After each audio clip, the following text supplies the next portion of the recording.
현대전에서 하늘의 재앙인 전투기를 운용하는 공군은 육군과 해군을 제치고 전쟁의 승패를 결정짓는 핵심 병과이며 전투기의 정점이자 강대국의 상징인 스텔스기를 개발할 수 있는 국가는 오직 미국과 러시아, 중국뿐이었습니다. 그런데 2021년 4월 수많은 고난과 역경을 극복하고 마침내 한국형 전투기인 KF-21 보라매가 그 모습을 드러내면서 대한민국은 유럽과 일본마저 제치고 세계에서 네 번째로 스텔스기 개발국에 합류하며 전 세계를 경악시켰는데요. KF-21은 40년이라는 세월 동안 한국의 푸른 하늘을 든든하게 지켜줬던 F5의 자리를 이어받을 한국 공군의 미래이며 이미 중동과 동남아에선 저렴한 가격임에도 우월한 성능을 보유한 KF-21을 도입하기 위해 벌써부터 줄을 서고 있습니다. 중국의 군사 전문가들은 한국의 기술력과 야심을 우습게 보고 있는 중국 정부의 답답함을 감추지 못하고 있는데 중국의 4세대 전투기들은 KF-21에게 일방적으로 학살당할 뿐이며 제20조차 우위를 장담할 수 없다고 경고했습니다. 한국은 미국이 F-35와 대등하다고 인정한 KF-21을 장기적으로 못해도 최소 300대는 양산할 예정이기 때문에 제20을 내세워 한반도는 물론 동북아의 하늘을 장악하겠다던 중국의 계획은 시작도 하기 전에 물거품이 되었는데요. 그래서 오늘은 제20을 넘어선 KF-21의 중국에서 경악하는 이유에 대해 알아보겠습니다.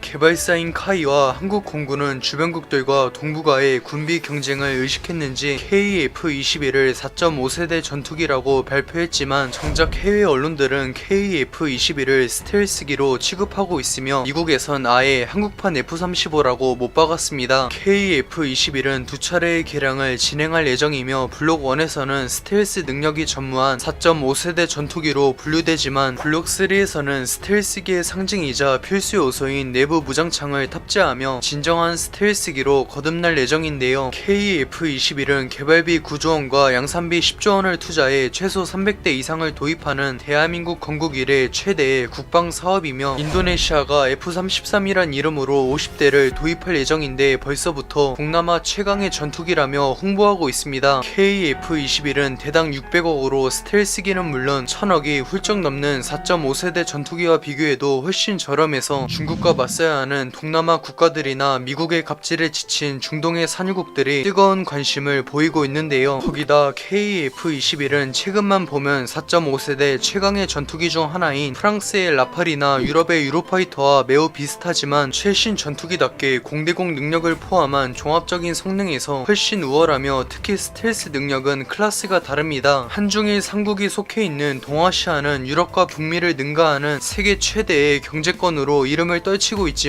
중국이라는 거대한 시한폭탄 때문에 3차 세계대전의 시발점이 될 것이라는 불명예를 안기도 했습니다. 1990년대까지만 해도 아시아 최강의 육군을 두고 한국과 다투던 중국이 갑자기 공군으로 눈을 돌린 이유는 현대전의 교과서인 걸프전에서 공군이 전쟁의 판도를 뒤집으며 미국을 승리로 이끄는 모습을 지켜봤기 때문입니다. 세계 8위로 평가받는 한국 공군은 일본 공자대와 우위를 가릴 수 없을 정도로 막강한 전력을 보유했지만 4세대 전투기만 900대를 넘어서는 중국 공군에겐 명백히 열세이며 제공권을 사수하는 것도 장담할 수 없는데요. 심지어 중국 공군은 구형 무인기로 개조한 J7 수백 대를 먼저 내보내 한국 공군의 전력을 최대한 소모시키고 자국의 주력 전투기들을 한꺼번에 투입해 한국 공군을 제압하고 한반도의 제공권을 장악한다는 전략을 내세우고 있습니다. 현재 한국 공군은 4세대 이상 전투기가 266대에 불과해 중국 공군의 물량 공세를 감당하기 힘든 것이 사실이지만 슬슬 은퇴를 준비하는 구형 전투기인 F4와 F5의 자리를 국산 스텔스기인 KF-21이 대체한다면 얘기는 달라집니다. 스텔스기는 적 레이더에 탐지되지 않는 압도적인 생존성 덕분에 이런 전력의 열쇠를 단번에 뒤집을 수 있으며 세계 최초의 스텔스 전투기인 F-22는 무려 144대 0이라는 스텔스기의 진가를 유감없이 증명했는데요. 미국이 KF-21을 스텔스기로 평가하는 탑재하는 이유도 내부 무장창만 탑재하면 F-22와 도플갱어 수준으로 비슷하기 때문이며 중국 공군의 주력이자 한반도 침공에 선봉을 맡게 될 J-10이나 J-11은 KF-21 앞에선 추풍 낙엽처럼 쓸려나갈 뿐입니다. 중국은 KF-21의 존재가 부담스러웠는지 자국의 스텔스기인 J-20을 아시아 최강의 전투기라며 선전하고 있지만 J-20은 준수한 스텔스 성능과 더불어 F-22가 부럽지 않은 압도적인 공대공 능력을 보유한 KF-21에게 한참 열세입니다. J-20은 레이더에서 가장 탐지하기 쉬운 날개와 엔진이 스텔스 설계에 실패해 4.5세대 전투기로도 상대가 가능하며 이미 인도 공군의 수호이 30이 탐지는 물론 미사일 낙원까지 성공해 거품이 잔뜩 끼었던 J-20의 평가는 나락으로 떨어졌는데요. 반면 한국은 미국의 반대로 아쉽게도 F-35의 스텔스 기술을 이전받지 못했지만 끝내 독자 개발에 성공했으며 KF-21을 개발해 협력한 로키드 마틴은 한국의 스텔스 기술이 벌써 자신들을 따라잡았다며 감탄했습니다. 전투기의 심장이라고 할 수 있는 엔진에서도 중국은 25조 원을 투자했음에도 J-20의 전용 엔진을 끝내 개발하지 못했는데 설상가상으로 러시아도 신형 엔진의 판매를 거부하면서 결국 4세대 전투기인 수호이 27의 엔진을 탑재할 수밖에 없었는데요. 그러나 한국은 중동에서 40년 동안 수많은 실전을 치르며 검증된 이스라엘의 기술을 이전받아 국산 엔진을 개발했으며 KF-21의 최대 추력은 29,500파운드 힘으로 F-35의 28,000파운드 힘보다 근소하게 앞설 정도니 J-20 따윈 비교할 가치도 없습니다. 공대공 능력에서도 KF-21의 확실한 우위를 점하고 있는데 애초에 태생부터 스텔스기를 상대할 목적으로 개발했기 때문에 미국과 유럽에서 개발한 극소수의 4.5세대 전투기만이 보유한 IR-ST를 탑재해 스텔스기 킬러로 군림할 예정인데요. IR-ST는 기체를 탐지하는 레이더와 달리 적외선으로 엔진의 열기를 추적하기 때문에 스텔스기조차 속수무책으로 당하는데 J-20은 F-35와는 달리 소형화의 실패로 크기가 워낙 커서 탐지가 훨씬 쉽기 때문에 KF-21의 먹잇감으로 전락했습니다. 무엇보다 J-20은 성능에 만족하지 못한 중국이 경제도 예전 같지 않기 때문에 100대까지만 양산하기로 결정하면서 KF-16과 F-15K를 대체하기 위해 최소 300대의 추가 도입이 예정되어 있는 KF-21에게 물량마저 열세에 처했는데요. KF-21이 J-20을 넘어섰다는 것은 동아시아의 패권을 차지하려던 중국의 계획이 물거품이 되었다는 것을 의미하며 오히려 중국에 맞서고 있는 한국의 군사력이 지금과는 격이 다른 수준으로 강해지니 바짝 긴장할 수밖에 없습니다. 주변국들의 조롱과 비난에도 한국은 끝내 무에서 유를 창조하면서 KF-21을 개발에 성공했으며 한국군의 자주 국방은 KF-21을 개발하기 전과 개발 후로 나뉜다 해도 과언이 아닐 것입니다. 시청해주셔서 감사합니다. 즐거운 저녁 보내세요.